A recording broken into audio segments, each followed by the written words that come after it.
Thank you so much, Beth, for reading the Bible for us. Good morning, everybody. My name is Tom. I'm a curate here at Ascension. And we're going to explore that Bible story and see what it means for us. And I don't know if you remember, right back at the beginning of the summer, we, in one of our services, went into different people's gardens to see what they're growing. And I wonder what happened over the summer for your gardens. I just wanted to quick show you ours, that we had some strawberry plants, courtesy of the Tang family, thank you very much, which just gave us a small but juicy crop of tomatoes. Carrots were definitely our most successful, but they're finished now. Broccoli's gone wild, and the sweet corn, well, we put that in late, so I don't know where that's gonna go. But actually this week Helen and Luke ended up getting some pot plants, and we're gonna put them in and see what happens. But to be honest, when it comes to gardening, we don't really have a clue, but it's so great to be able to have a go, join in with God's creative process and see what comes about. Luke's actually been playing here with something that will help us to explore the Bible passage. Luke, what have you got in here? The mixture. Oh, a mixture. A really muddy, soggy mixture. So can we now tip out the water? And then, let's see what happens if we tip it out. Squelch, squelch, squelch. Oh, look at that sloshy mixture. So now I'm going to take this inside and let's see where we can go with this. So we're going to be exploring this story from Luke chapter 11. Last week, Marcus started off the term with a whole theme of health. What does it mean to live healthily, just as God created us to be? And today's story helps unpack that even more. And the key word I want us to keep in mind is integrity. Being healthy, mental health, physical health, spiritual health, actually involves integrity. Things being consistent all the way through. So, we've got our bowl, but it's a bit of a mess at the moment, so I need to clean it off. And I've got this here. Let me get a cloth, actually. Here we go. Need to get it a good scrub. Ooh, and the mud is being a bit persistent there. Here we go.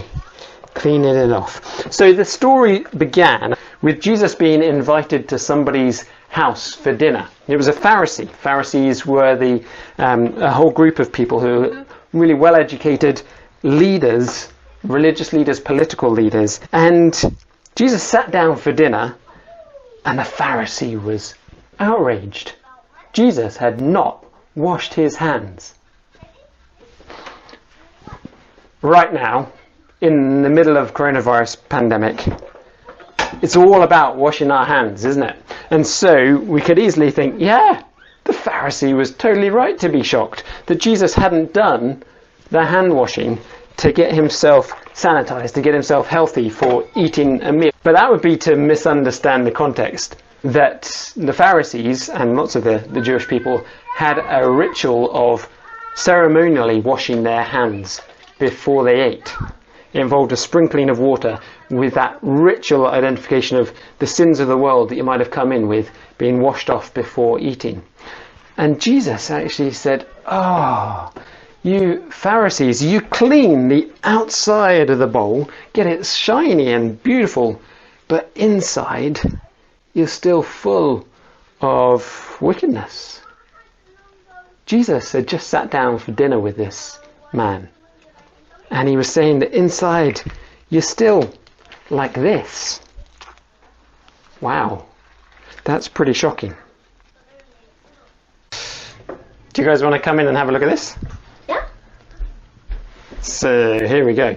Would you be happy to eat out of this bowl? No. Yes, once I'd washed it up. Yeah, once you'd washed it properly on the inside. That'd be great, wouldn't it? Thank you. It seemed like Jesus was being really harsh to the Pharisees. So we've got to understand that. And if you're not a grown-up listening to this service, then there's probably one thing that is good to explain about grown-ups. Most grown-ups expect that they're going to get told off about things, that someone's going to say that they've got things wrong. That's kind of just a habit that we get into, that expectation. And so when we hear a story like this, lots of us hear it as, the Pharisees are getting told off by Jesus. Oh, Jesus is going to tell me off as well. I'm just going to be in that. Or maybe Tom is going to tell us off. He's going to say, we're doing so badly, we've got to get better. But I think Jesus was viewing the Pharisees a bit differently to how we think. The Pharisees were so much actually like Jesus. Jesus had grown up with them. He had been doing his studying with them, and he was passionate about change just like they were. They wanted to make society better and themselves better. And so Jesus, all the way through Luke, actually keeps getting invited to the Pharisees for dinner. So when Jesus sits down here and is really harsh on them, I don't think he's being an enemy. I think it's that actually he really cares about them. He feels so similar to them, and he just wants them to be able to get it, to be able to live differently. And so when he sat down at the meal with them, he doesn't want them to carry on being like this. And so he's saying, oh, woe to you. Oh, what a regret. If only you weren't like this. I think he's wanting them to change with hope. What are the three things that he says about them? Firstly, he says, woe to you, Pharisees, because you give God 1/10 of your mint and your rue and your herbs, but you neglect justice and the love of God.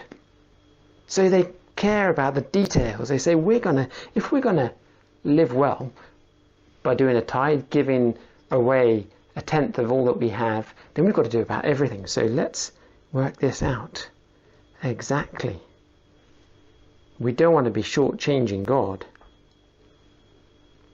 But as they're doing this particular focus on detail, they can get so absorbed that they miss the really big issues that are going on around them, or they can excuse themselves from having to do the uncomfortable thing of looking after their neighbours, or maybe even refugees that have come into their city fleeing war somewhere else. But which grown-ups don't do that, eh?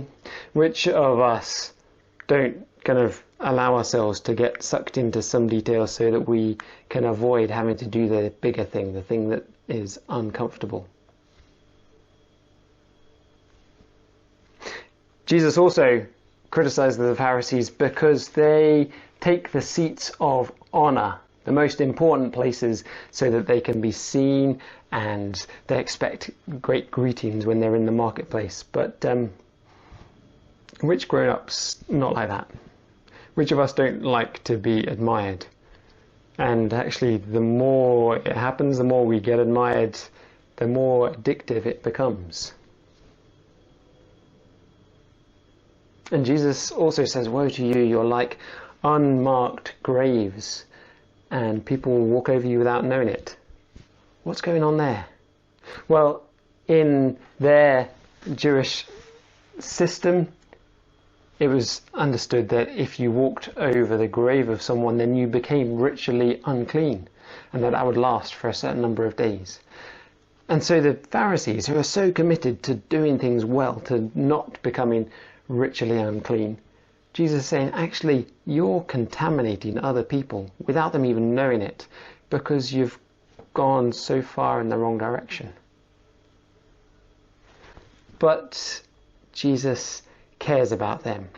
Jesus cares about us, about our health, our integrity, whether we're clean on the inside and the outside. And so, again, if you're not a grown-up, then there's maybe another thing it's helpful to know about grown-ups, is that grown-ups feel like they need to sort out their own mess. So when they do mess up, when they get things wrong, they feel like it has to be up to them to sort it out. I think Jesus knew that the Pharisees weren't going to be able to sort themselves out, to get themselves clean on the inside. Jesus was on a mission to do something serious about that, not just for the Pharisees, but for the whole of humanity, for us as well. Because grown-ups actually can't get themselves out of some messes. That there's certain things that go on the inside that actually, even if we try as hard as we possibly can, we do even the minute detail, we're not going to get there. Jesus seems to be saying that actually if we forget about trying to sort ourselves out, if we actually follow him in responding with love, then actually he might deal with cleaning us out as well. And when he says you concentrate on this fine detail of your tithing, but what do you neglect? You neglect the bigger things of justice and the love of God. Loving God and loving your neighbour is the commandment, the best commandment that we have been given. And loving our neighbours looks like justice. If we follow him with getting on with seeking the justice of those around us, those we know who are struggling, then Jesus is kind of taking care of the insides for us. Jesus is passionate about us. He cares for us deeply, and he is on a mission to clean us up, to set us right, to give us health with integrity. And he doesn't want us to worry about having to sort ourselves out. He wants us to get on with following him, with following his lead in loving God and loving our neighbours. But what does that look like, I wonder? What does justice look like? I want to tell you about Sue. Sue is a lady in another church in our area, Fursdown. And for the last couple of years, we would have clergy meetings every couple of months.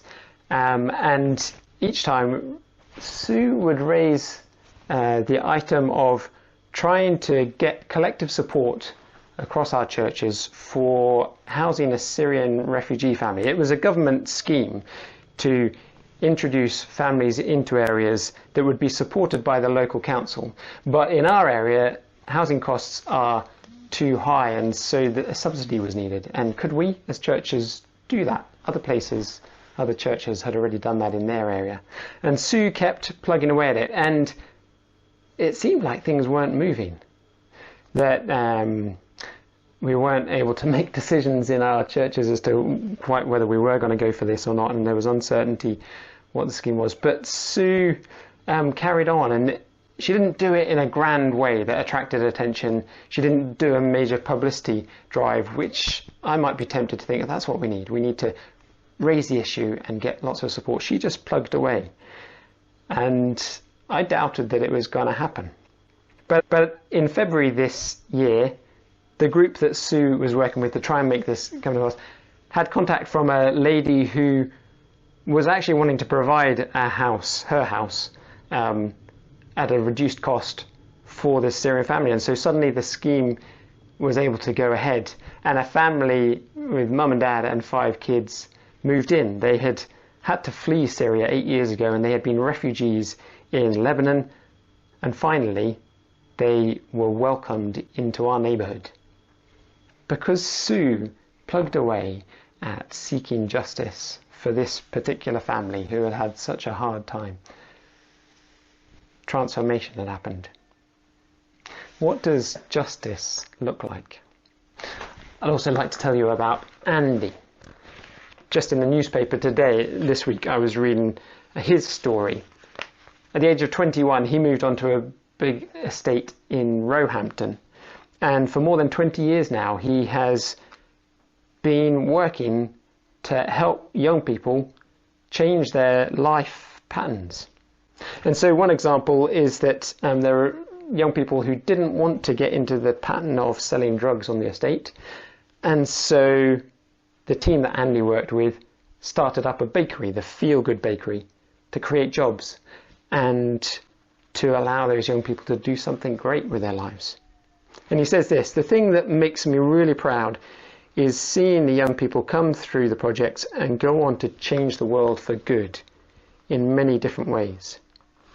I'm guessing Andy didn't know where God was going to lead him on that adventure when he moved onto the estate more than 20 years ago. What does justice look like?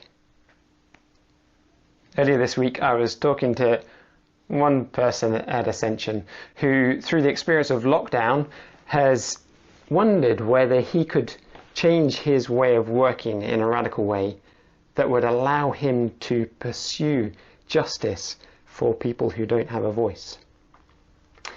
That's the sort of question that more of us need to be asking. If we're trusting Jesus to clean us up on the inside, what possibilities can open up for following him? There's no condemnation in Jesus. We don't have to think, oh, I'm just going to get told off. Jesus is at work.